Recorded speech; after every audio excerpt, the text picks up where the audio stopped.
Voilà deux surprises aujourd'hui. La première, c'est que Alexis est là. Et la deuxième, c'est que mon équipe ne m'a pas prévenu. Et Alexis, je le connais depuis 15 ans. C'est la famille. Voilà. Donc c'est la famille qui vous accueille aujourd'hui.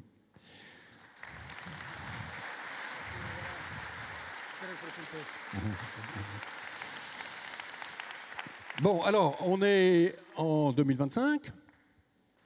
La première fois qu'on a fait Cap Invest, c'était quand il y a un siècle. J'ai l'impression que les années passent à une vitesse incroyable. Et chaque année, on vous invente des choses. Cette année, on vous a inventé BPI France Défense. Hein, c'est-à-dire le produit retail qu'on va sortir pour permettre aux Français d'investir dans les entreprises de la défense. Et on sortira probablement, je ne sais pas où, avec Adeline, Gorka, en octobre. Hein? Allez, octobre. Et donc ça, c'est la nouveauté de l'année. Les autres nouveautés, bon, en fait, c'est notre travail, dont on est particulièrement fiers. Il y en a une en particulier à laquelle vous avez beaucoup contribué, et je tenais à vous remercier pour commencer. C'est le 1 milliard d'euros de distribution. Ça, c'est quand même une bonne nouvelle de l'année. Vous vous rendez compte, 1 milliard d'euros de distribution pour BPI France, c'est extraordinaire. Quand vous regardez la composition du résultat de la banque, le fonds de fonds est fondamental. Et ce qui fait d'ailleurs que j'ai l'impression de dire chaque année ne pas comprendre pourquoi d'autres grandes institutions financières ne font pas ce métier, ou le font de manière si faible finalement, puisque nous, on a une équipe d'une 40aine de personnes, peut-être même plus maintenant. Et dans la plupart des grandes institutions financières, le fonds de fonds, c'est tout petit finalement, hein, c'est quelques individus, alors que c'est une source de création de valeur extraordinaire. Et si on a 1 milliard de valeur remontée, c'est que vous avez fait un travail exceptionnel et je voulais vous en remercier. On fait un métier qui est absolument magnifique. Vous faites un métier d'investissement direct. Certains d'entre vous un peu de fonds de fonds, mais vous faites surtout du direct. L'équipe d'Adeline fait du fonds de fonds. D'autres équipes de la BPI font du direct. C'est un métier qu'on aime. Ce métier est juste extraordinaire.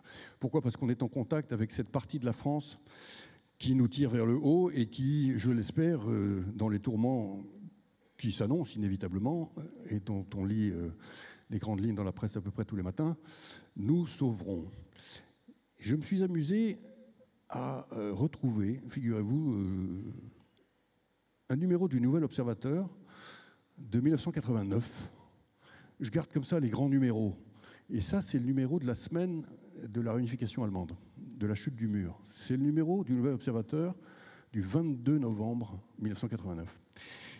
Et il se trouve que, évidemment, la couverture est sur la réunification allemande, mais il y a un tout petit article dessus. En fait, il y a 30 pages sur la grande enquête qui devait sortir cette semaine-là et qui a été massacrée par l'événement inédit, qui n'était pas prévu. Et c'était une enquête sur la France, 1989. Une enquête qui était à base de, ce que BPI France fait d'ailleurs assez régulièrement, 1600 interviews de Français de toutes les catégories, de tous les métiers, de Français adultes. Et cette enquête établissait que la France de l'époque, 89, Dieu sait qu'elle a bougé, était composée à peu près à 70% d'un parti de gens qui étaient quand même dans une aspiration à la sécurité, essentiellement. Hein. Donc stabilité des statuts, prédictabilité de la croissance des salaires, fonction publique énormément, et grosso modo, aversion au risque, 70%. Et à l'extrême opposé, donc c'est le Nouvel Observateur qui commande ça, vous aviez 10% de Français considérés comme les fonceurs, hein, ceux qui ont la niaque, quoi, hein, et le monde entrepreneurial. Imaginez comme la France a changé depuis 1989. Alors, certains d'entre vous, peut-être mélancoliques, me diraient que probablement, selon eux, mais je pense qu'ils se trompent, il n'y a pas plus de 10% de fonceurs en France, aujourd'hui. Non, je pense qu'il y en a beaucoup, beaucoup plus. Et il y en a beaucoup, beaucoup plus grâce à vous et grâce à tout ce qu'on fait. C'est-à-dire cette émulsion entrepreneuriale qui nous accompagne toute la journée, qu'on produit et qui est en fait un mécanisme politique de libération des individus qui fait advenir la France qu'on souhaite, une France entrepreneuriale. Donc votre métier est un métier qu'on doit tous les matins saluer, absolument saluer. Trop peu connu d'ailleurs. C'est pour ça qu'on fait des événements, c'est pour vous remercier et vous saluer. 2025, c'est une année où on a aussi contribué, nous, au renouvellement de ce métier-là. Alors pas seulement par le retail, dont on est particulièrement fier, et je tiens à saluer les équipes qui l'ont structuré, mais également parce qu'on continue de faire confiance à de nouvelles équipes. On a financé cette année 10 nouvelles équipes. Il n'y a pas beaucoup de fonds qui financent autant de nouvelles équipes chaque année. On est allé vers de nouvelles thèses. On a encouragé d'ailleurs les équipes à aller vers de nouvelles thèses. On continue de vous encourager à lever évidemment beaucoup, et ça me permet de vous faire le commentaire que peut-être vous attendez, très légèrement, on va dire, solidaire, et, enfin très fortement solidaire et très légèrement compassionnel. C'est dur de lever en ce moment. On sait que c'est dur. On sait que c'est dur. Les équipes du fonds de fonds de la BPI, vous les connaissez, elles vous parlent tout le temps, elles savent que c'est dur. Il faut tenir là. Hein, c'est comme ça. Il y a des fenêtres qui sont des fenêtres plus ou moins faciles dans la vie. La fenêtre du moment, elle est particulièrement difficile puisqu'il faut grosso modo 3, 4, 5, peut-être parfois 10 mois de plus ou un an. Parfois même, c'est pas possible. On ne lève pas.